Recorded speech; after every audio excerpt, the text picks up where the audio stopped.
আমাৰ হাতৰ এই আঙুলিটোক কোৱা হয় তৰ্জনী আঙুলি, এইটোক কোৱা হয় মধ্যমা আঙুলি।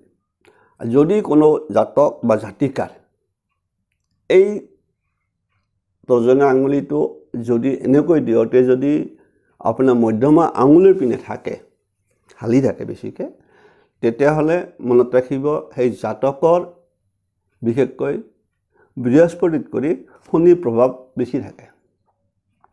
আৰু সেই জাতক জাতিকাসকলে বিশেষকৈ পৰিশ্ৰমৰ দ্বাৰাহে ভৱিষ্যতে উন্নতি কৰিব পাৰে মুখ্যতঃ।